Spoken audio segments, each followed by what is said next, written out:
As a renowned antique collector, Sarah had seen her fair share of peculiar objects, but none as unsettling as the wooden chest she discovered in a remote auction. Despite the warnings of the auctioneer, Sarah purchased the chest, believing it to be a unique addition to her collection. But from the moment she brought it into her home, strange occurrences began to happen. At first, it was just small things, like items being moved or misplaced. But it quickly escalated to more sinister events. Sarah began experiencing vivid nightmares, always featuring the chest as the source of her terror.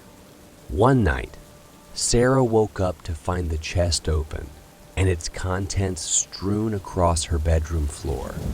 In the dim light, she could see a strange, pulsating energy emanating from within the chest. She tried to leave the room, but something held her back, a force that seemed to be drawing her towards the chest. Suddenly, the chest began to move on its own, the lid creaking open as if by an invisible hand. Out of the darkness emerged a spectral figure, shrouded in a cloak of mist. The figure spoke in a language Sarah couldn't understand, but its intentions were clear. It was malevolent and wanted to cause harm.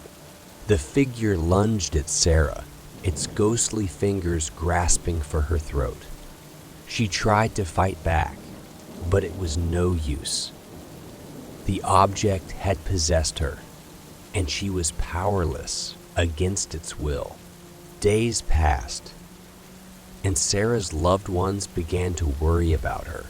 She had stopped responding to calls and texts, and they had heard strange noises coming from her home at odd hours. One day, they decided to check on her, but what they found was a horrifying sight. As the news of Sarah's death spread, so did the rumors of the cursed object. It was said that the chest had been the cause of several mysterious deaths throughout history, each victim having come into contact with the chest in some way. The authorities took possession of the chest, and it was locked away in a secure facility. But rumors persisted that it was still causing harm, its malevolent spirit still possessing those who dared to get too close.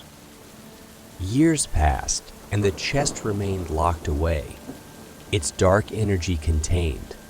But there were always those who sought out the macabre and the forbidden, and it was only a matter of time before someone uncovered the chest once again. Deep in the heart of the Bermuda Triangle, there's a legendary ghost ship known as the Flying Dutchman. Many sailors have claimed to have seen it over the years, but few have survived to tell the tale. It's said that the ship is cursed, doomed to sail the seas forever, crewed by the undead and captained by a vengeful ghost who will stop at nothing to claim more souls. One fateful night, a group of adventurous friends decided to embark on a nighttime sailing trip in the heart of the Bermuda Triangle. The moon was full, casting an eerie glow over the ocean, and the sea was calm. They had heard stories of the Flying Dutchman and were curious to see if they could catch a glimpse of the legendary ghost ship. As they sailed deeper into the triangle, they started to feel a sense of unease. The air grew colder and the wind picked up, howling through the rigging like a mournful wail. Suddenly, the ship's compass began to spin wildly, and they found themselves surrounded by a dense fog. They could barely see their own hands in front of their faces. Then, out of the mist, they saw it. The Flying Dutchman loomed before them, a spectral ship with tattered sails and a hull covered in seaweed and barnacles. The crew was made up of skeletal figures, their eyes glowing with an otherworldly light. And at the helm stood the captain, a ghostly figure with a hook for a hand and a face twisted in anger. The friends tried to turn the boat around and flee, but it was too late. The Flying Dutchman had caught them in its grasp. The crew boarded their boat, dragging them onto the spectral ship. They were thrown into the hold, surrounded by the moaning and groaning of the undead. As they cowered in fear, they realized that they were not alone in the hold.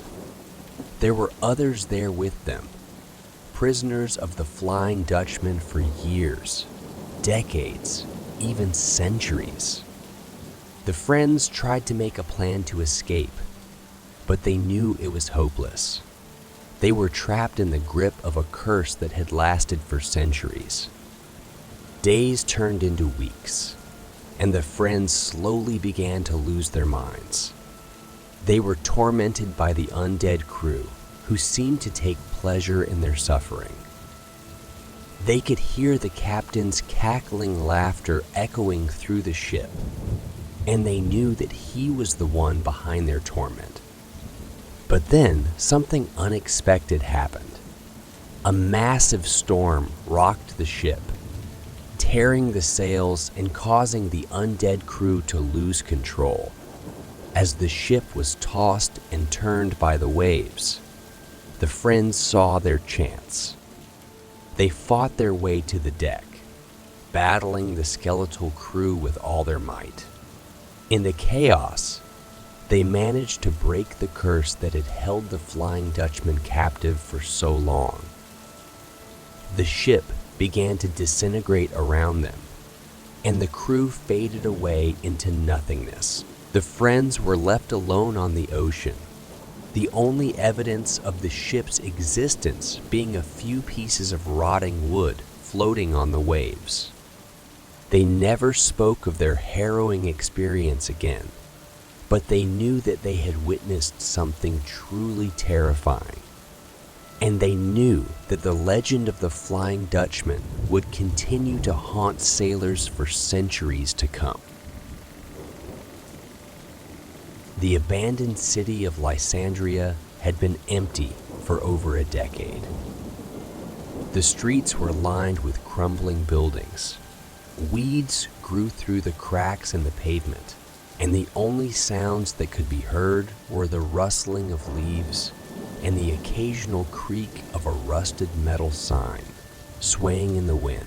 The few who dared to enter the city came back with tales of strange noises and eerie sightings, but a group of urban explorers, including Alex and her friends, were undeterred by the rumors. They were determined to uncover the secrets that the city held. As they stepped foot into the deserted metropolis, they felt a chill run down their spines. It was as if the city was alive and watching their every move.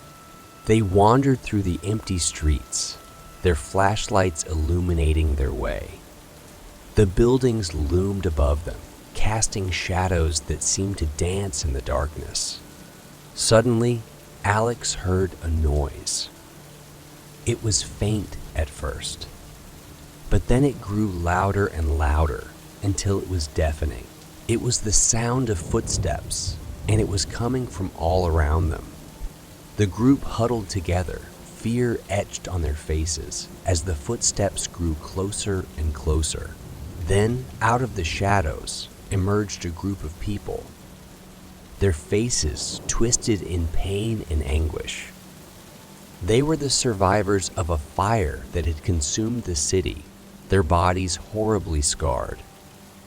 The group of explorers watched in horror as the scarred people approached them.